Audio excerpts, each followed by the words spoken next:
miarapa tompoko lasitoko vavy tonga soa indray ato anatin'ny fampahalalam-baovao amin'izao an'izao ary manasanao hiaraka aminay hatramin'ny farany toy ny mahazatra ary mialohan'ny idirantsika amin'ireo antsipriany vaovao dia ndao arahantsika aloha ireo lohateny. Fa tsy azo resahana ny fandrangitana adiboko indrindra ao anatin'izao fotoana manodidina ny fifitsianana izao ho ny filoha teo aloha Marc Ravalomanana manoloana ny kabary nataony filoha lefitry ny anteny miram-pirenena ho an'ny faritany Antsirana natao Sambava ny alakamisy 13 aprila lasa teo. Manimba ny filoham-pirenena ny fivoizana adiboko nataony solombavam-bahoaka Antsirana na Joseline Raeliantiny ho ihany koa ny Prime Ministre teo aloha sady ambassadeur ao Maurice Camille Vital. Ny filoham-pirenena Andra Joelina izay nanao kabary tao aoriana no tokony nanameloka an'ireny kabary fiantsiana mitarika fisaraham-bazana eo amin'ny samy malagasy ireny hoy kosa ny filohan'ny antoko RDS Fetsan Andrianirina. Tsy misy miaraka amin'izao fitondrana tarihan'ny filoha Andry Rajoelina izao intsony ireo solombavam-bahoaka misy 20 miaradia amin'ny miavatoro hoy sy teny Randriana Soniaiko raha namaly ny fanontaniana mikasika ny mbola mahavolomboasary azy ireo nandritra ny fiaonany tamin'ny vahoaka Nantala omaly. Tsy izahay solombavam-bahoaka IRD no namadika hoy izy fa ilay olona nampanantena fa ampisondrotra avy telo eny ny vidiny lavanilina kanefa tsy nahatanteraka izany. Andray ny vatsim-pianarana 10 volana miampy fampitaovana manomboka ny 1 aprily ho avy izao ireo mpianatra amin'ny anjerimanontolo eto Antananarivo ka ireo ao amin'ny sampana manomana ny M2 no mandray izany voalohany ary ao aorian'izay sy ny tety andro napetraka no mivoaka ny andro manaraka ny L1 raha ny fandaminana izay napetraka ho ny sekretera jeneraly ny ministera ny fampianarana ambony. Ny 17 aprily kosa no andray ny vatsim-pianarana ireo mpianatra avy amin'ny anjerimanontolo any amin'ny faritany 5 ho iatra ny sekretera jeneraly ny ministera ny fampianarana ambony.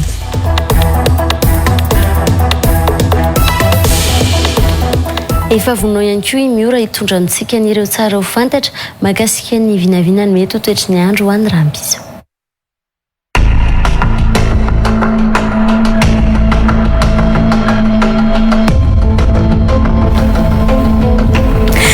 Mirabantsika rehetra ny atokantranno any manaraka ny fampahalalam-baovao eto amin'ny Real TV Madagasikara amin'izao fotoana izao.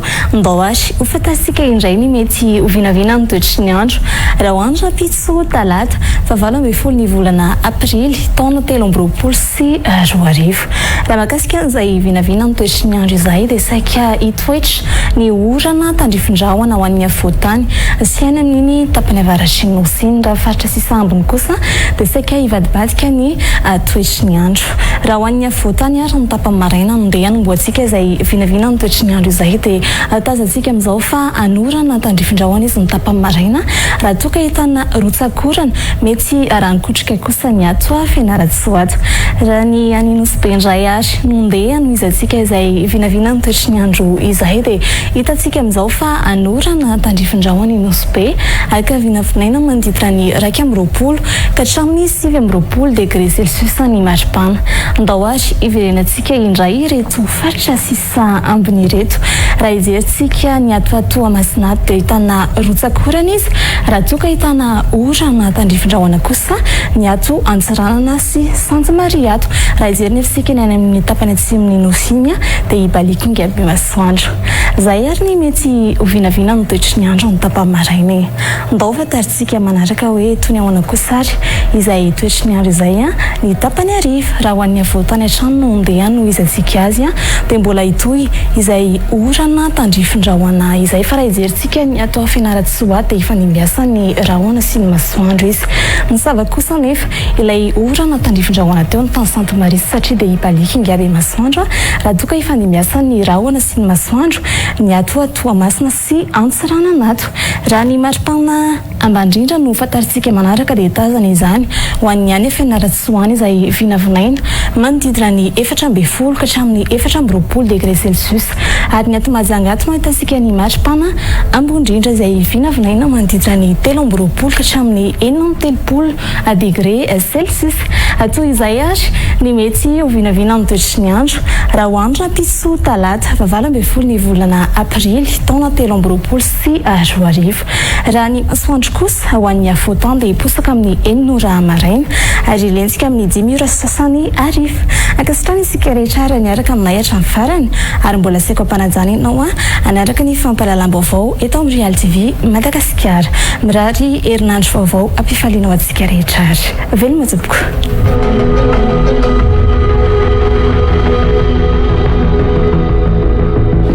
Iverenantsika ho arahana kosary ireo lohateny. Fady fa tsy azo resahana ny fandrangitana adi-poko indrindra ao anatin'izao fotoana manodidina ny fifidianana izao ho ny filoha teo aloha Marc Ravalomanana manoloana ny kabary nataony filoha lefitry ny antenimieram-pirenena ho an'ny faritany Antsiranana tao Sambava ny alakamisy 13 aprila lasa teo.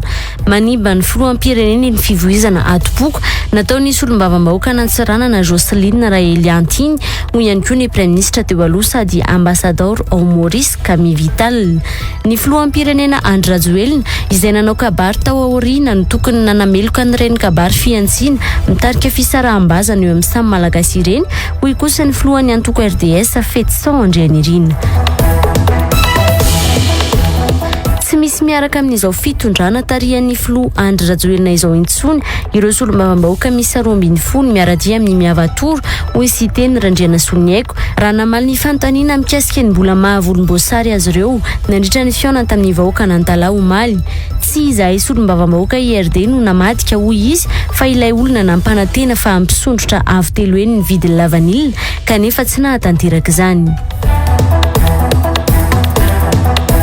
Andray ny vatsim-pianarana 10 volana miampy fampitaovana manomboka ny 1 aprily ho avy izao ireo mpianatra amin'ny anjerimanontolo eto Antananarivo ka ireo ao amin'ny sampana manomana ny M2 no mandray izany voalohany ary ao aorian'izay sy ny tety andro napetraka no mivoaka ny andro manaraka ny L1 raha ny fandaminana izay napetraka ho ny sekretera jeneraly ny ministera ny fampianarana ambony. Ny 17 aprily kosa no andray ny vatsim-pianarana ireo mpianatra avy amin'ny anjerimanontolo any amin'ny faritany 5 ho iatran'ny sekretera jeneraly ny ministera ny fampianarana ambony. Idirantsika avy hatrany ary ireo antsipiany vaovao. Tsy azo resahana ny fandrangitana adi-poko na aloha na mandritra na aorian'ny fifidianana ho ny filoha teo aloha Marc Ravalomanana androany raha nanontaniana mikasika ny kabary nataony solombavam-bahoaka Antsiranana Jocelyne Raeliantiny tao Sambava ny alakamisy 17 ny volana aprila lasa teo izay mbola miteraka ady hevitra hatramin'izao.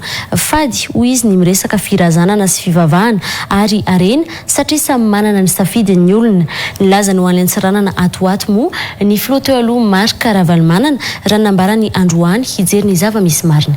Tojo rabe faritra sy Anja Rakotonoraina. Losy andeha ho any azy zao andeha ho any avaratra dia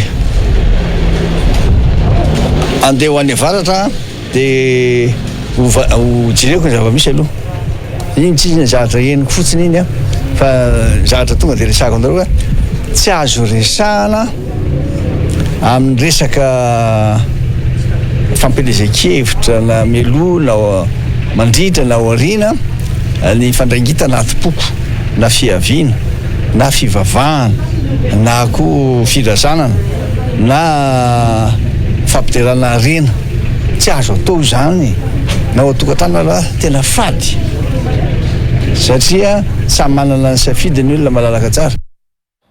Fa mandidiny izay vaovao izay hatrany mivoy adi-poko ny kabary izay nataony solombavam-bahoaka Antsiranana tao Sambava nandritra ny fiarahany tamin'ny filoham-pirenena tany an-toerana hoy Camille Vital izay Prime Ministre teo aloha ary ambassadeur ny Madagasikara ao Maurice tany Toliara. Manimba ny filoham-pirenena ny fisian'ny olona toy ireny izay manavaka ny olona avy any atsimo raha nambarany ity masovon'ny Madagasikara any Maurice ity tokony mialatsiny amin'ny fitenena ny filoha lefitry ny antenimieram-pirenena avy ao Antsiranana io fa tsy ohatran'ireny ny tokony fomba fiteny hoy Camille Vital izay laza fa tokony hoarenina ny toy ireny. Dahorantsika ny andindiny izay ary. Saza amin'ny hoe mivoy adi-poko izy reny ve ny fomba fitenena ianao solombavam-bahoaka tsara fa olona avy any amin'ny any namaly azy hitonga rehefa ny olona tamin'ny toko ka tsy mety regny tsy mety ary ampaindrena no lava tsy ohatran'ireny mpanao za manko avy aty atsimo da fotoana tokoa ny tena mampalahelo le raha hoe mipetrara antsimo agny nareo angamo azy Madagasikara ty tsy raha ny Jocelyne Madagasikara tsy ohatran'izao ny fandeha fomba firesahana ary mampalahelo fa manimba ny président ny olona ohatran'ireny mialatsiny aho fantako tsara madame Justine fantako député Justine fa regny amiko hainy aho afaka miresaka amiko iny fakety tsy ataoko azy zany fa tsy ohatran'ireny ny fomba fa tsy ohatran'ireny zahay zay nagnino zahay koa ny gasy na dia taim-bazara ny tenako zao gasy ahoana zay no avy ety atsimo hoe petrara aminareo agny nareo regny tsy mety amin'ny masolom-bavam-bahoaka maharay manjery tsy ohatran'ireny ny fomba fiteny fampahindraina fa fomba ny olona moa misy manao tsy mety angamba manantena fa hareny io manaraka zay ihany ny ahy fahindraina tsy tsara manko no ana fa dia miangavy raha misy fotoana mba anarena anazy sahala amin'ny sasany misy nanao tsy mety misy ara ny olona ndraiky tena efatra mbola fony amin'ny vahoaka amin'ny anina manina moa mialatsiny. Fa ny filoham-pirenena Andry Rajoelina ny tokony nanisy ny kabary mitarika fisaraham-bazana eo amin'ny samy malagasy natao ny filoha lefitry ny anteny miram-pirenena Jocelyne Raelianta tao Sambava ny alakamisy 17 ny volana avril lasa teo sy ny kabary feno fiantsena natao ny filohan'ny anteny miram-pirenena Christine Razanamahasoa tao Ambositra ny sabotsy 15 ny volana avril ho ny filohan'ny antoko RDS Fetson Andrianirina ny filoham-pirenena Mantsoizy no nanao kabary tao Rindro Solitena ny fanampanao lalana ireo ka tokony nanameloka ampahebe maso andreny fiantsina ireny izy.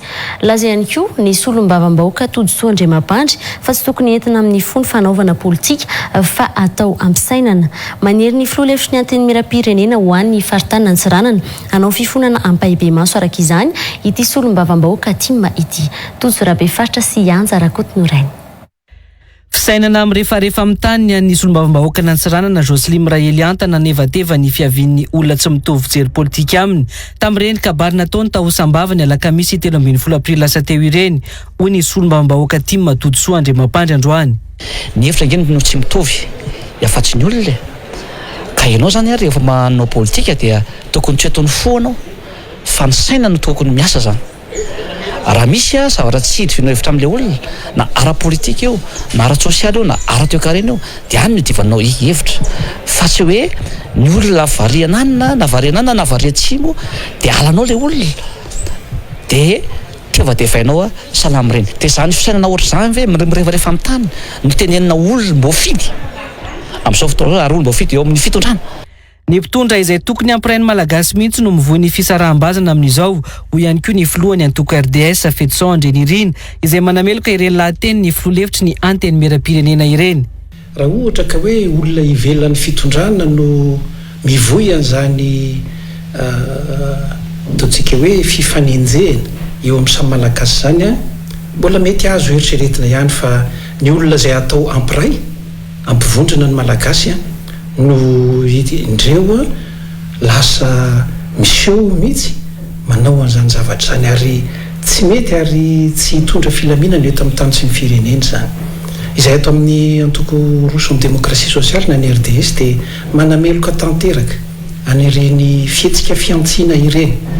Manery ny filoha lefitry ny anteny miram-pirenena ifona ampahebe maso moa ny solombavam-bahoaka Timma Tojosoa Andriamampandry. Ka ito zany dia tsy miangavy fa tena manery ny solombavam-bahoaka io mba ifona ampahebe maso ny zavatra nataony fa tena hoe tsika samy manana taranaka manimbasimba ny malagasy sy ny taranaka tsika ireny mahamenatra ary rehefa tsy anaiky fona ianao dia misy lalàna nge azo atao ao anatin'izany iarana zay ary tokony ampiarina amin'ny olona tahaka ireny na izy na izy ka amiko zany dia iray ny kitoka malagasy fa valim-pirenena na izy na izy na olo-tsotra izy na olo-boafity izy na olo-boatendry izy ka mampiady ny foko mampiady ny samy malagasy. Tsy ny solombavam-bahoaka Antsiranana Jocelyne Raelianta ihany anefa no nanao lahateny mitarika fisaraham-bazana fa ny filohany anteny miram-pirenena Christine Razanamahasoa tany Ambositra ny asabotsy 12 aprily teo ihany koa hoy Fetson Andrianirina. Andraikitry ny filoham-pirenena Andry Rajoelina hoy izy no tokony nanitsy sy nanameloka ampahebe maso anireny kabary ireny. Ny zavatra mahagaga sy mampalahelo ange dia ilay filoham-pirenena mihitsy no tsy sahana andray andraikitra satria azony natao tsara ny nanitsy satria kabary mialohan'ny tenenan'ny filoham-pirenena ireny kabary nataony na ny solombavam-bahoaka filoha-mpanampy tany Sambava na ireny kabary zay nataony filoany ateny mera mbahoaka ireny tany Ambositra afaka nataony filoham-pirenena tsara mihitsy ny nanitsy ary namatrapatratra ny mahiray an'izao firenena zao ka nahavaisa ny fiantsiana dia tokony melohany ampahabe maso zany ho an'ny fetson andrenirina araka izany dia ny fitsarana avy momba lalam-pandrorenana sy ny seni no tokony andray andraikitra mimetraka fitoniana eto amin'ny firenena rehefa tsy azo anterana intsony ny fahefana mpanatanteraka sy ny fahefana mpanao lalàna. Mahita tsika zany amin'izao fotoan'izao fa ireo zao amin'ny rafitry ny mpanatanteraka na iny amin'ny rafitry ny mpanao lalàna dia tsy mijoro ray aman-dreny, dia vesatra lehibe eo anatrehan'ny ACC sy SENI zany ny ampilamina eto amin'ny tany sy ny firenena. Ahina mantsy ny sy ny korotana sy ny fifamonoana eo amin'ny samy malagasy raha tsy misy ny fandraisana fepetra manoloana ny fiantsiana tahaka ny seho tatoato hoy Fetson Andrenirina.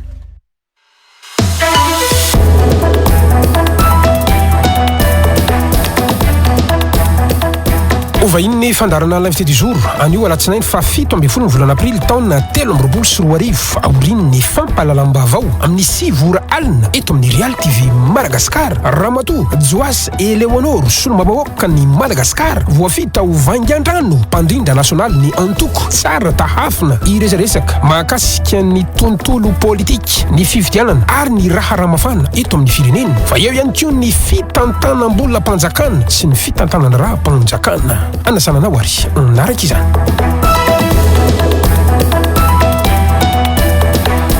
Ny solombavam-bahoaka Joasy Eleonora araka izany no vahiny Gasikara Fenso ao anatin'ny fandarana l'invité du jour aoriana zao famparalam-bavao izao. Fa ho tohizantsika amin'ny vaovao politika hatrany. Ilay olona niteny hoe asondrotra avy telo eny ny vidiny lavanilina nefa tsy nahatanteraka izany ve ny mpamadika sa izahay solombavam-bahoaka izay mijoro malona ny tsirary ataony izao fitondrana izao amin'ny vahoaka ny Sava amin'ny resaka lavanilina io ho ny fanontaniana napetraka ny solombavam-bahoaka ny Toliara voalohany sy teny Randriana Soloniaiko tao anatin'ny kabary nanoloany ireo vahoaka ny Antala omaly alahady 20 aprily 2024. Tsy misy miaraka amin'izao fitondrana izao intsony araka izany ireo solombavam-bahoaka miaradia amin'ny miavatora amin'izao fotoana izao hoy sy teny Randriana Soloniaiko taoriny Andapa sy Sambava dia tao amin'ny cercle chinois Antala indray mo omaly no nanohizana ny miavatora ny arahany sy teny Randriana Soloniaiko tamin'ireo solombavam-bahoaka miaradia amin'ny Andry Rabesaotra no mitatra izay.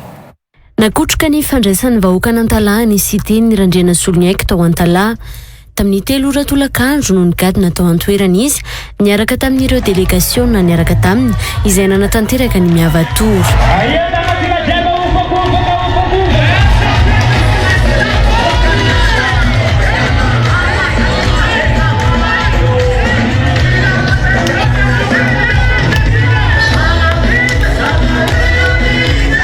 Efa nanomboka tamin'ny 2 ora tolakandro no feno hipoka ny cercle chinois tao Antala. Marobe ireo olona izay tsy tafiditra tao anatin'ny trano saingy tsy nisy niala izy ireo. Tao anatin'ny miavatora io no nampisehoana ireo solombavam-bahoaka ireo ny fampifondronana ary nilazany ny solombavam-bahoaka ny Voemara Edzar fa mampiavaka ny malagasy ny fitandrona ny fihavanana ka nampisehoana izany.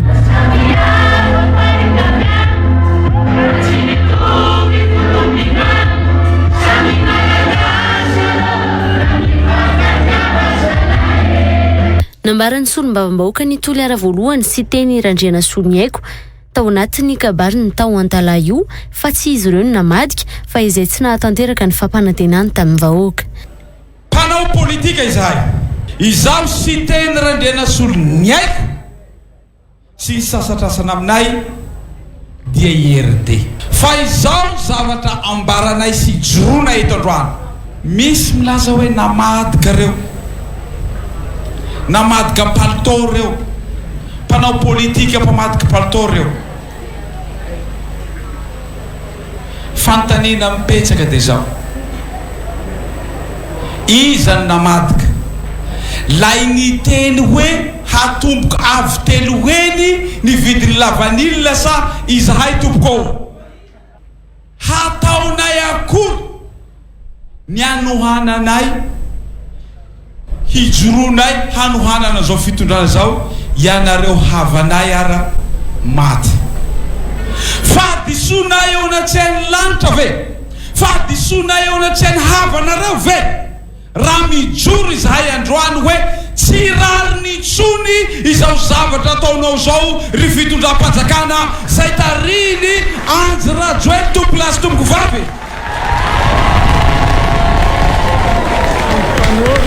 namafisiny araka izany fa efa tsy miaraka amin'izao fitondrana izao intsony ireo solombavam-bahoaka rehetra ireo. Misy fanontaniana nipetraka teo nareo tsomboho Orange telo efatra nareo nametraka fanontaniana ambarana eto atalahy am'izao miavatoro atao eto atalahy zao hanambaranay fa izahay député mijoro reto tompoko lasy tompoko vavy dia tsy miaraka amin'ity fitondrana ty intsony.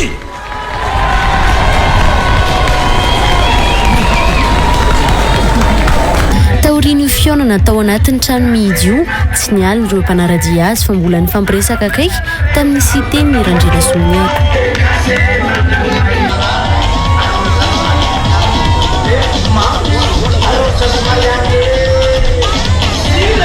tao anatin'ireo niaraka tamin'ny siteny tamin'ny miavatory tao amin'ny faritra Sava nandritra ny herinandro lasa teo io ny solombavam-bahoaka ny Betioka Atsimo sady filoha-hevitra ny anteny miram-pirenena Jean-Jacques Rabenirina ny solombavam-bahoaka ny Morafenibe Vonaitsy Jean Eugène niaraka tamin'ny vadiny Pelops Ariane izay solombavam-bahoaka ny Morafenibe teo aloha ihany koa ny solombavam-bahoaka ny Fenoarivo Sinanana Mohamad Ahmad ny solombavam-bahoaka ny Voemar Edzar ny solombavam-bahoaka ny Mananjary Mamiaja Charlot ny solombavam-bahoaka ny Fort Dauphin Perle Bien-Aimé Zafinandro ny solombavam-bahoaka ny Akora Jimmy Joe ary ny olona teo aloha Vaovao Benjamin.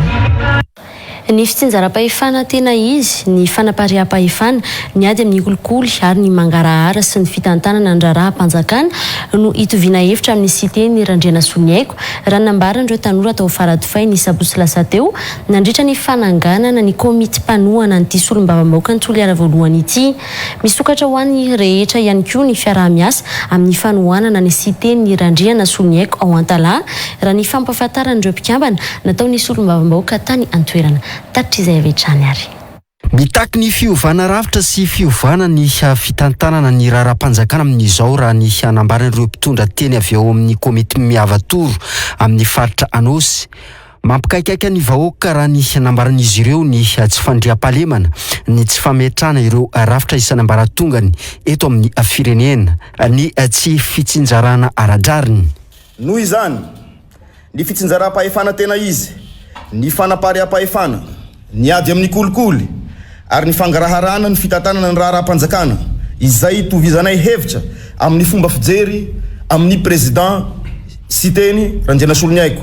Ny antso ny firotsahan'ny siteny Randriana Soniaiko amin'ny fifidianana filoham-pirenena ihany koa ireo komity mpanona tao anatin'ny faritra Anosy ireo. Araka izany dia mila olona vonona, olona mahay mihainy, olona hendry mahay mampivondrina ny malagasy rehetra ihany koa. Kodia mikoiky hazo lava ry aho manao ragnandrianao rangahy siteny Randriana Soniaiko Thierry izahay aty amin'ny faritra Anosy ny mba hirosahanao ho candidat ho filoham-pirenena amin'ny fifidianana ho avy amin'ity taona ity. Nijoro ny zoma lasa teo ihany koa ny komity miavatoro ho an'ny mandry tsara ary nanaovan'izy ireo antso amin'ny firotsahan'ny siteny Randriana Soniaiko amin'ny fifidianana filoham-pirenena ihany koa.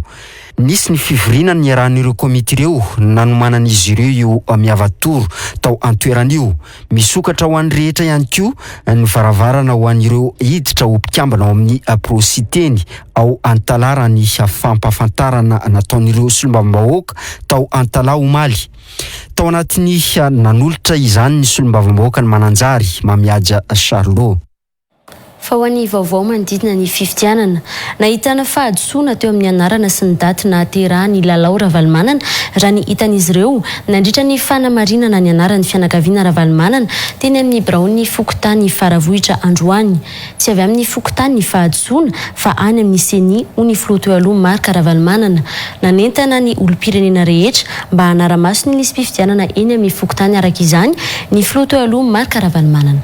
Tojo Rabefaritra sy Anja Rakotony Rainy. Teny amin'ny fokotany faravohatra androany no tonga nanamarina ny anarany tao anaty lisam-pividianana ny fianakaviana Ravalomanana. Tonga eto zay ty alatsinainy marainy ity satria efa fantatra efa hoe tafaverina ty amin'ny fokotany ny lista dia noho izany zany anamarina ny lay anarana izay sao dia misy diso ary amin'izay afantarantsika rehetra fa hoe tena amin'izay tena hitatsika rehetra fa ilaina dia ilaina fanamarinana an'izy mba tsy entina anasoketana ny sasany hoe tsy miasa na misy fanahinina tsara zany. Tsy maintsy natao izao fanaramaso izao noho ny fahitany tranga hafahafa nandritra ny fidinany ifotony tany Morondava ny herinandro lasa teo hoy ny filoha teo aloha Marc Ravalomanana. Tamin'ny dianay tany Morondava samihafa lazain'ny CED hoe tia ny isa voalary voasoratra dia ny CER indray hafa indray koa commission électorale ny région hafa koa lazain'ny centrale samihafa nisy izy dia makaty amin'ny fokotany mihitsy tokony akaty amin'ny fokotany manamarina tsara ny isa. Isan'ny nahitana adosoana ny anaran'ny Lalao Ravalomanana nandritra io fanamarinana natao androany io hoy ny filoha teo aloha Marc Ravalomanana. Ohatra ny madame Ravalomanana neny Ravalomanana diso an'ireny loso fa tsy ny fokotany tsisy aloha nandiso azy fa zalao amin'seny mihitsy satria ty ozy izy natoko azy na zava-tsara fa dia zao koa aloha tena isorana manokana sy tena nafinaritra lehibe amin'ny fokotany ny antsika eto tena misy fiaraham-biasa ireo zao mbola be da be ny olona misoratra anarana mba jerevanareo kely dia manamarina lisy izy ny antso hoe fa toka ty aminay fa tafiverina tya le liste ny mpifidy noho izany hoe toka avy nareo mba manamarina ny anaranareo. Mbola nanamafy ny fanentanana ny olom-pirenena hanao ny fanamarinana ny anarany ao anaty lisam-pividianana araka izany ny filoha teo aloha Marc Ravalomanana. Dia manentana mivoaka malagasy indrindra fa nareo mpitarika ato amin'tika Madagasikara mba mitarika ny olona makaty very tsy ato fa ny mitoerakafa mba ahafahanareo milaza hoe ay ohatran'izao izy fa lizy zany tsy avy ato fa avy any amin'seny azonany zao miposy zany fa mila mitandrina be tsika. Nisy ihany koa moa androany ny fanomezan'ny toromarika ireo mpikatroka tima eny amin'ny fokotany mba hanamafy ny fanentanana ny olom-pirenena anaramaso ny lisam-pividianana no sady hanamafy ny fitakiana ny fanaovana peta-drirana ny lisitra eny anivon'ny fokotany io araka nefa fitakiana nataon'ny tima nandritra ny kongresy natao tany Morondava farany teo. Kiondalana ahafahana mametraka ny fitoniana eto amin'ny firenena ny fivoriana ara-potoana ho atrehany solombavam-bahoaka amin'ny volana May ho avy izao ho ifetisandry anirina androany. Tokony tohizana ho izy ny fifampiresahana izay efa natomboky ny seny farany teo izay nijanona teo amin'ny dinga ny fakakevitra fotsiny ihany hatreto. Tokony tohizany fitsarana avy momba lalam-pandrenana ihany koa io fiaraha-midinika efa natomboky ny seny io ho ifetisandry anirina. Tojorabe faritra sy anja rakoto norainy atrany. Eo ampelantanan'ny HCC sy ny seni zany ny aplam sy tsy aplam ny tany sy ny firenena ny amin'ny fikarakarana zotra-pifidianana zay ekeny rehetra mangarahara ary manaraka ny teknika zany zotra-pifidianana zany ka tsisy ny aya izany izay ato amin'ny RDS dia mbola manohana hatrany ilay fifampiresahana zay efa natomboky ny seni kanefa kosa atreto aloha dia mbola mijanona ho fakakevitra fotsiny ilay izy fa maniry izahay ny anohizana an'izany ary eto koa zay dia manao antso amin'ny fitsarana avy momba ny lalam-panorenana zay hipetrahan'ny ny aya tsy havanana ho sika malagasy ny aya zay ny amin'ny hoe miandany amin'ny mpitondra ankehitriny izao fitsarana avy momba ny lalam-panorenana izao ataovy ny fifampiresahana ary tohizo izany. Iankina ny filaminana isa eto amin'ny firenena ihany koa ho fetisandry anirina ny fivorian'ny parlemanta amin'ny volana May ho avy izao. Ny fivorian'ny ireo zay rafitra mpanao lalàna na ny parlemanta amin'ny volana May ho avy izao dia kiondalana iray eo amin'ny tantaran'ity firenentsika ity.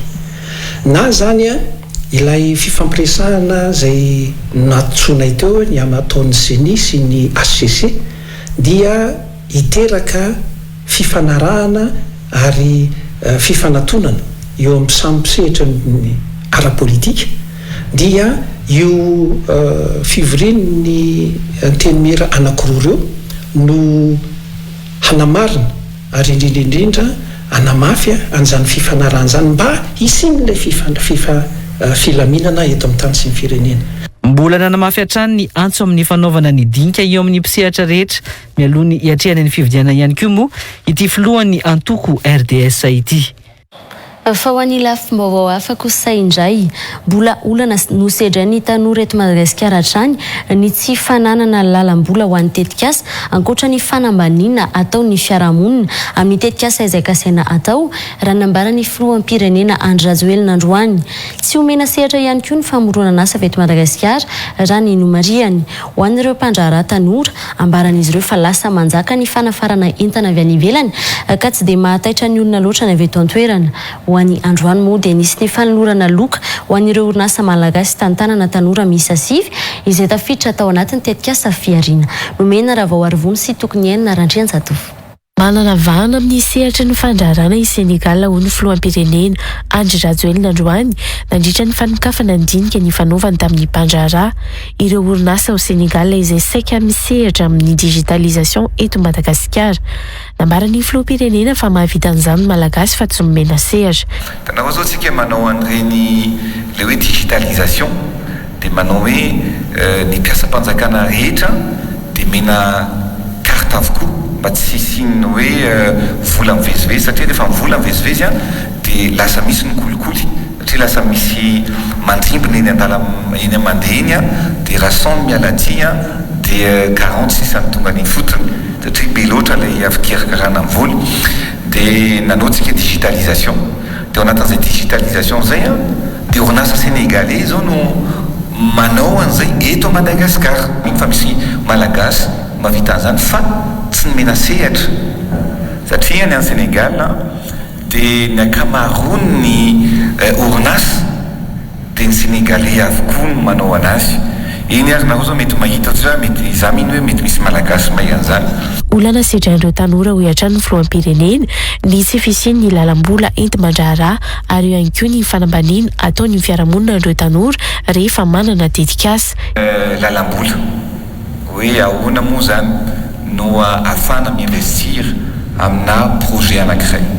Faharoa dia matetika ny tanora ihany koa dia sous-estimen'ny olona eo amin'ny fiarahamonina namanana projet tsara toy inona renao dia tonga dia akiviny ary zay no milovy antsika ny toe-tsaina hoe zany ve dia andeha zany ve dia ety tsy possible ny mampiréussir an'izany zavatra zany tsy possible ny ahomby an'izany projet anao zany zay zany ny faharoa.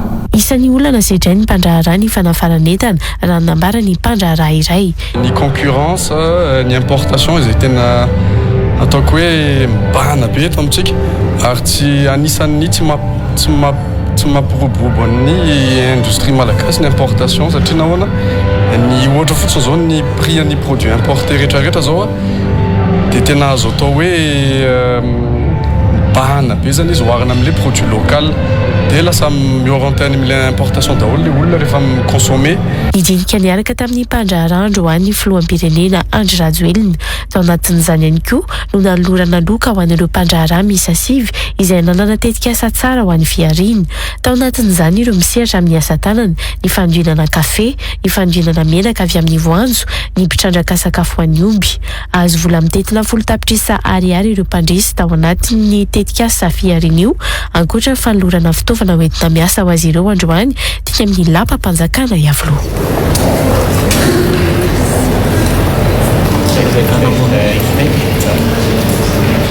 Fa hoenjana ny fahatapahan-jiro manerana ny Madagasikara raha tsy mahita vahaolana ny fanjakana ho ny mpandinika raharaha politika Ertina Rasoamiaramanana. Tsy maintsy mividy solika mivantana mantsy amin'izao raha nambarany ny orinasa Jirama no ny ady misy eo amin'ny fanjakana sy ireo mpandraharaha ara-tsolika ka miteraka io fahatapahan-jiro io izay saika manerana ny Madagasikara ho hiatrany Zaref. Nanomboka ny 12 Aprily 2022 lasa teo ny fahatapahan-jiro saika tamin'ny distrika miisa valo noho izay olona ny fahatarana sy ny tsy fahatongava ny solika izay araka ny fampahafantarana antaratasy nataony Jirama tany amin'ireo faritra ireo. Nomena Ravavoarivony sy tokony enina Randrianjatovo. Noho ny olana eo amin'ny tsy fanomezan'ny kompania solika ho an'ny orinasa Jirama no mitarika ny fahatapahany jiro amin'ireo toerana maro manerana ny nosy raha ny nambara ny mpamakafaka politika Ertina Rasoamiaramanana. Tsy meny pétrolier carburant tsony ny Jirama najanona ny réquisition fa tsy maintsy mividy solika amin'ny vatana ary fantatsika fa manerana ny Madagasikara zao ny délestage. Eran'ny Madagasikara paritaka eran'ny Madagasikara zany ary hoenjana kokoa raha tsy mety vahaolana fanjakana. Tafiditra ao anatin'io ihany koa hatramin'ny karatra fahazoana solika ho an'ny mpiasam-panjakana izay ao anatin'ny karta fanilo izay mbola tapaka ary tsy azahoana maka solika intsony ho an'ireo mpiasam-panjakana ho iatrany Ertina Rasoamiaramanana. Ny ady tamin'ny pétrolier izy hatramin'izay dia zao zany zao mitovitra amin'ny pétrolier dia tsy meny pétrolier ny carburant ny fanilo anjarany voaka fotsiny mandinika amin'izany hoe mbola ho azo ambakambakaina sy ho ampiasaina amina balarora sy fampanentana rapokady fa tsika say roso any amina zavatra maromaritra raisana iraisantsika vahoaka ho amin'ny safidy amin'ny hoavy. Distrika miisa 7 manerana ny Madagasikara no efa niarany fahatapahan-jiro io nanomboka ny 12 aprily lasa teo. Tao anatin'izany Morondava, Toliara, Farafangana, Ambovombe, Ambanja, Ambatondrazaka, Mananjary, Manakara ary Maeva Tanàna. Efa nisy ny fanambarana nataon'ny ministry ny angovony zoma lasa teo fa andalam-pamahana ireo olona ny famatsiana solika ho an'ny ivitoeram-pamokarana jiron'ny Jirama ireo ary isany nanamariany ihany koa ny fahanafainganana ny tetikasa fampiasana ny ivitoerana mamokatra herinaratra amin'ny alalan'ny masoandro. Ho an'ny vaovao ny fampianarana anomboka amin'ny 1 aprily ho avy izao ny fizarana ny vatsim-pianaran'ireo mpianatra ho an'ny Université n'Antananarivo raha ny nambarany sekretera jeneraly ministera ny fampianarana ambony androany. Ny 7 aprily kosa no anomboka ny fitsinjarana ho an'ireo université any amin'ny faritra ho iatrany ministera ny fampianarana ambony. No alalahana tamin'ity ny tetiandro ny famoahana izay vatsim-pianarana izay ka natomboka amin'ireo mpianatra vitsy indrindra izany ahafahana manao ny rindran-damina ary vatsim-pianarana 5 volana miampy ny fampitaovana no hozaraina raha ny fanazavana nentiny sekretera jeneraly ministera ny fampianarana ambony ihany tamin'ity androany ity. Nansirana Efson sy Ezekia Ermalala. Nasy mpanamboarana ny rindran-damina amin'ny fizarana ny vatsim-pianarana ho an'ireo mpianatra manerana ny nosy raha ny fanazavana nentin'ny sekretera jeneraly ministera ny fampianarana ambony androany. Nambarany fa efa betsaka ireo mpianatra anatin'ny fanadinana ka isin'izay fandaminan'izay dia nanalalahana ny tetiandro. Natomboka le izy amin'ny zokony indrindra dia ny niveau M2 ary manomboka amin'ny zoma fa 20 ny volana aprily ny fisitrahan'ny mpianatra an'izay. Ny lamina moa zany dia io fahitatsika io somary fivelarany le calendrier zany somary mivelatra kokoa. Taloha izy zao natombokitsika tamin'ny niveau L1 dia mifantatsika hoe vao manomboka L1 zany be da be ny mpianatra L1 manerana ny nosy dia ahafahan'ny mpianatra misitraka ara-potoana sy ara-dalàna an'izay zany dia somary nalalàna le zany hoe nasiana elanelana. Tsy mbola nivoaka kosa ny lisitra ireo mpianatra hisitraka ny vatsim-pianarana io. Ny ministry ny postra sy ny fifandraisan-davitra nandritra ny valandresaka ho an'ny mpanao gazety ny rahany tamin'ny ministry ny fampianarana ambony ny 4 aprily lasa teo no namoaka fanahitana fiakarana hatrany amin'ny 5 sy 1 ireo mpianatra hisitraka ny vatsim-pianarana raha ny antotanisa voaran'izy ireo farany 4 aprily lasa teo. Tamin'io fotoana io izay mbola vitsy ireo anjerimanontolo na tonga ny lisitra ny mpianatra mandray ny vatsim-pianarana. Resaka taremarka resantsika dia misy point positif d'un côté satria raha ohatra ka ny tanisa teto anivon'ny ministera roa tota roa taona lasa teo amin'ny à peu près 85 000 teo ny boursiany teto Madagasikara. Ny lista ny données farany tonga tamin'ny farany herinandro teo zany sy ny début de semaine teo dia 115 000 zany hoe quasiment misy 30 000 mpianatra supplémentaire zany en 2 ans de Madagasikara. No mafisy ny sekretera jeneraly ministera ny fampianarana ambony ihany koa tao anatin'ny fifampiresahana natao taminy ny mahazava-dehibe ny virosoana amin'ny digitalisation indrindra ny fikirakirana ny antotan-taratasy ny mpianatra eny anivony anjerimanontolo. Ny digitalisation araka ny hitantsika hoe efa nitoetrandro mihitsy miditra amin'ny phase-na numérisation efa tenenina foana hatramin'izay hoe miditra amin'ny phase-na dématérialisation tsika dia anisan'izay ny taratasy ny fikirakirana taratasy dia ireny zavatra mora simba fa rehefa mijanona ao anatin'le digitalisation tsika dia misy base de données mazava ary manampy kokoa mahakasika ny mpianatra tsirairay avy. Ny Université n'Antananarivo no anomboka ny fizarana ny vasim-pianarana ny 2 aprily 2024 ary samy ny alakamisy 7 aprily 2024 izao kosa no anomboka ny fizarana ny vasim-pianarana ao amin'ny Université ny Mahajanga, Toamasina, Fianarantsoa ary Antsiranana raha araka ny tetiandro navoaka ny Ministera ny Fampianarana ambony androany. Fa tsy mbola mahatratra ny 500 isanjaton'ireo manam-pahaizana anatin'ny mpitety-pivoarana na ny planificateur miasa eny anivon'ny ministera sy ireo fitsinjaram-pahefana eny fotony ny asan'izy ireo raha ny nambarany filohan'ny sindika ny mpitety-pivoarana na planificateur androany. Nambarany fa tsy mipetraka amin'ny toerana tena tokony misy azy amin'ny ankapoben'izy ireny eny anivon'ny seha-panjakana kanefa nisy ny fandaninana natao ho amin'ny fanofanan'ireo planificateur ireo. Tokony asongadin'ny mpampiasa ny tamberina andraikitra ataon'izy ireo ho ny filohan'ny sindika androany nandritra ny fampiatsona ny mpanao gazety izay nanamariana ihany koa ny fifidianana izay birao hitantana ny sindika ny mpitety-pivoarana na ny planificateur ny 20 aprily ho avy izao. Nansirana Efson sy Ezeka Hermalala. 200 monja ireo mpitety-pivoarana miasa eny anivon'ny ministera sy vondrom-bahoaka tsinjaram-pahefana raha toka efa mahatratratra any amin'ny 5,000 ny isan'izy ireo raha nambarany filohan'ny sindika ny mpitety-pivoarana. Tsy ampy ary vao maika tsy mipetraka amin'ny toerana misy azy izy ireo raha ny nambarany ihany. Tsy sarotra ny ilazo hoe mipetraka sy tsy mipetraka fa ataontsika hoe mitovy ny olana, mitovy ny olona sy dray mpiasa mpanjakana rehetrarehetra mananakoro. Dia mitovy zany zay amin'ireo namanay hafa reo zany hoe tsy tena hoe hita tsy marina lizy nefa misy hita ihany dia tsy tratra atao hoe na 500 isanjato mety tsy ho tratra amin'izay zavatra zay zany fa mbola ady takina moa zany fa izay fahefana manokana ananan'ireo mpitantana io fa torohina hevitra izy mba hametraka an'izay araka ny teny baiko placer de bonnes personnes à la bonne place. Mpiasa-mpanjakana nandaniana volam-bahoaka anaraka fiofanana matianina kokoa eo amin'ny sehatra ny tety-pivoarana na ny planification ireto mpitety-pivoarana reto ka tokony asongadina ny tamberina andraikitra izy ireo.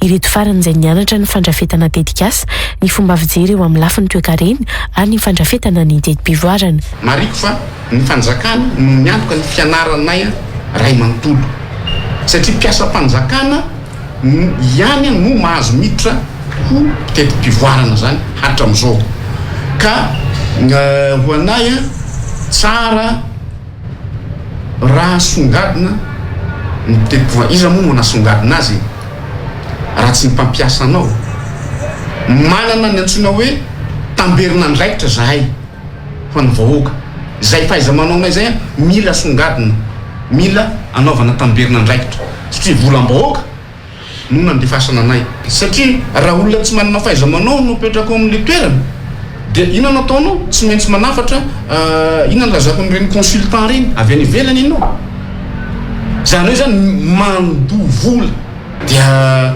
fatiantoka ihany zany ho an'ny vahoaka. Isy ny fividianana ny birao vaovao hitarika ny sindika ny ireo mpitety-pivoarana na ny planificateur izay ho tanterahana ny zoma 20 aprily 2024 avy izao eto Antananarivo raha ny tatra nataon'izy ireo ho an'ny mpanao gazety androany nanao anso amin'ireo mpiambana rehetra ho avy andray anjara amin'io fividianana io ny avy amin'ny mpandrindra ny sindika ny mpitety-pivoarana eto Madagasikara androany. Fa ho an'ny lafim-baovao sosialy natomboka androany fanamboarana lalam-pirenena fa 170 mampitohy ny fandriana sy ambositra taorian'ny fandalovan'ny filoham-pirenena tany ambositra ny farany herinandro lasa teo raha ny tatry ny ministera ny asa vaventy. Efa any an-toerana avokoa ny nambarany tompona andraikitra ny fitaovana rehetra tokony ilaina amin'ny fanamboarana ary ao anatiny efa bolana no anatanterahana ny asa araka ny fifanarahana tamin'ny orinasa isahana izany ny andindinin'izay ary. Adiny 4 no anaovana ny lalam-pirenena fa 170 mampitohy ny fandriana sy ambositra izay mirefy 370 kilometatra monja raha nambara ny mpampiasa io lalam-pirenena io. Raha tsy tanteraka ny lalana ary mitomba avy eny ihany koa ny solika lany hoy ireo mpitatitra. Fatako na fantatry président ve izy ty fa tena mikaikaika be ny solika miakatra ny solika miakatra ny lalana rasy vao may miakatra ihany tena tena manao gasoaly lefa ho ray hesy zao avy agny efandrina zay vao tonga eto ambositra miverina koa ray hesy koa vao tonga iny. Nanomboka androany ny fahatongavandreo fiara vaventy sy ireo fitaovana ilaina amin'ny fanamboarana io lalam-pirenena io. Ao anatin'ny efa-bolana no anaovana izany araka ny toromarika nomen'ny filoham-pirenena Andry Rajoelina nandritra ny fandalovany tany an-toerana ny farany herinandro lasa teo, hoy ny tompon'andraikitry ny ministeran'ny asa vaventy. Raha tsy malala moa fa nandalo teto amin'ny renivohitry ny faritra Moron'Omaly filoham-pirenena Anjaina androany ka anisan'ny toromarika nomeny ny fanatanterana ny fanamboarana ity lalam-pirenena fa 2020 izay mampitohy ny kelikampona sy fandrina. Anisan'ny toromarika nomeny tamin'izany ny fanamboarana avy hatrany ity lalam-pirenena ity ka tsy niandry ela ny avy ao ministeran'ny asa vaventy fa nidina ifotony avy hatrany ary tonga dia miaraka amin'ireo orinasa hanao ny lalana miaraka ny fitaovana rehetrarehetra hanatanterana izany fanarenana ny fotodrafitrasa voalaza etsy ambony zay. Tsisy fanelingelenana betsaka ny fanamboarana ny lalana fa afaka mampiasa izany avokoa ireo mpitatitra hoy hatrany ny ministera. Tazomina ny fifamoivoizana izany hoe hoarenana tanteraka ireo lalana mila terrassement sy ireo izay tena sarotra ankoatran'io fandrakofana taran'ny teboka mainty moa dia misy ihany koa ireo fotodrafitrasa toy an'ny daloa sy ny fossé latéral ho atao sy hoarenana miaraka amin'ny fanarenana ity lalana. Efa nisy moa ny vidinana ifotony nataony teo anivon'ny ministeran'ny asa vaventy ny hijery ny fizotry ny fanamboarana. Fanahemitra amin'ny 17 aprily ho avy izao ny fara-fisoratana anarana ho an'ireo orinasa gazety izay andray anjara amin'ny lalao ara-panatanjahantena football sy basketball. Mbola manana 10 andro no izany ireo orinasa gazety anatanteraka io fisoratana anarana io ary mbola manana 9 andro ihany koa ireo mpanao gazety andray anjara anaovana ny fanomanantena satria dia nisy sabotsy fahen'ny volana May indray no anatanterahana ny lalao rehetra. Eny amin'ny kianjan'ny Barea Mahamasina moa no anatanterahana ny lalao rehetra amin'io andro io izay tafiditra ao anatin'ny fankalazana ny fahatelon'ny volana May andro maneran-tany ho an'ny asa fanaovana gazety. Ny andindinin'izay ihany koa ary. Nandray fanapahan-kevitry ny komity mpikarakara amin'ny lalao ara-panatanjahantena iarahana amin'ny mpanao gazety amin'ny Aino Vakijery fa anahemitra ho afaka 10 andro ny farany fisoratana anarana ho an'ireo orinasa gazety izay andray anjara amin'ny fifanitsanana ara-panatanjahantena. Raha ny fisoratana anarana moa zany dia ny arantsika nanapaka fa 17 ny volana avrily avy izao no tanterana izay farany fisoratana anarana izay. Misy nefa ny fangatan'ireo namana mpanao gazety samihafa na ny fitonterana na ny avy any amin'ny faritany dia ny hoe tsy tratra ilay 17 avrily fa hemitra kely io dia ny komity mpikarakara nandray fanapahan-kevitra fa ho ahemitra ny 17 ny volana avrily zany izay fisoratana anarana farany ho an'ny handray anjara amin'ilay lalao tanterana izay amin'ny kianjan'ny Barea Mahamasina. Nahemitra ihany koa ny fitaom-pilalaovana voalohany na ny fifanitsanana eo amin'ny taranja football sy basketball. Ny taty ihany koa dia nahemitra ny fahin'ny volana May ho avy izao. Izao ny hoe tontolo andro zany amin'ny fahin'ny volana May io. Manomboka ny fifantitsanana mandra-pahatonga ny lalao famandranana dia ny kianjan'ny Barea no hanaovana izay lalao izay. Na ny basket na ny foot 7 dia tanterana eny amin'ny kianjan'ny Barea avokoa. Tsy mbola niova kosa ny fehitrisa ho an'ireo mpandray anjara amin'ny lalao.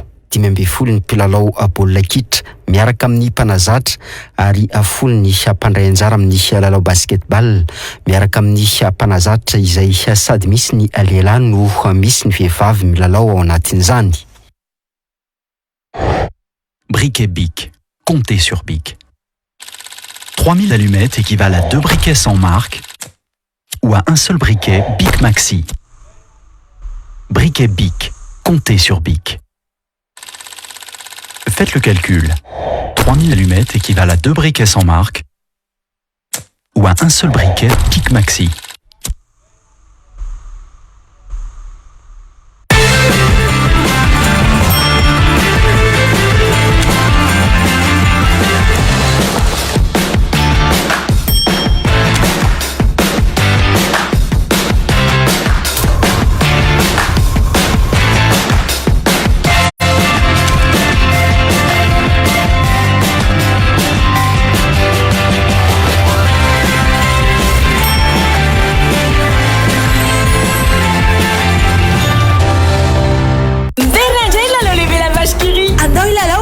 fa maro no zarainy ampitomboiny vitanao fa mety azahoana hatramin'ny fiarakodia fiarakodia sotra ny fomba fandraisana anjara manangona étiquette triangle à la vache qui rit n misy sary personnage Disney samihafa apetao amin'ny taratasy fotsy misy anarana ny adresse ny CIN ary numéro téléphone anao ataova anaty valoky arahatero mivatana any amin'ny somadis tsara lalàna na alefaso amin'ny boîte postale 590 ny fisariana dia atao amin'ny alarbi fito jona amin'ny roa ora ao amin'ny somadis tsara lalàna la vache qui rit parce que c'est bon de rire. Dia izay ihany koa ary toko klasy toko vavy no entiko manakaitina ny famparalam-baovao tamin'ity an'ity ankasitrahako ianao nanaraka izany hatramin'ny farany azo adinoina fa mbola misy ny fandaharana l'invité du jour iarahanao amin'ny gasikara fentsoko ao aorian'izao famparalam-baovao izao ny tena kosa mametraka ny mandrapitafa ho amin'ny rampitsindray elo matoko.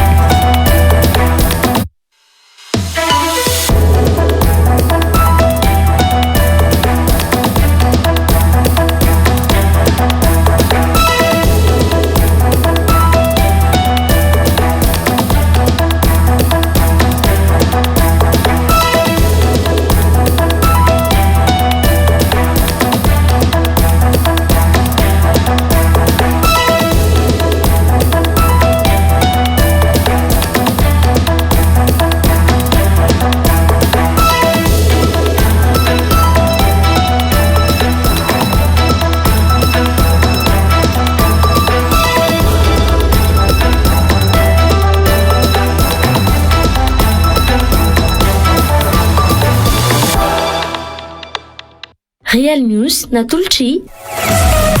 Sergi Batelma, des actualités uniques, dynamiques et renversantes dans Real News. Si.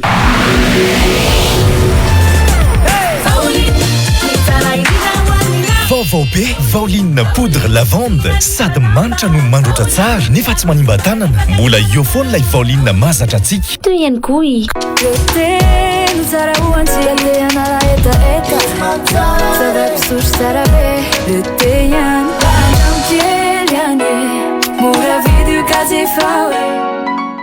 Ari tonga ny entana vaovao atao Matezatolna koa manasanao izay itsipika ny point de vente amin'ny Matezatol.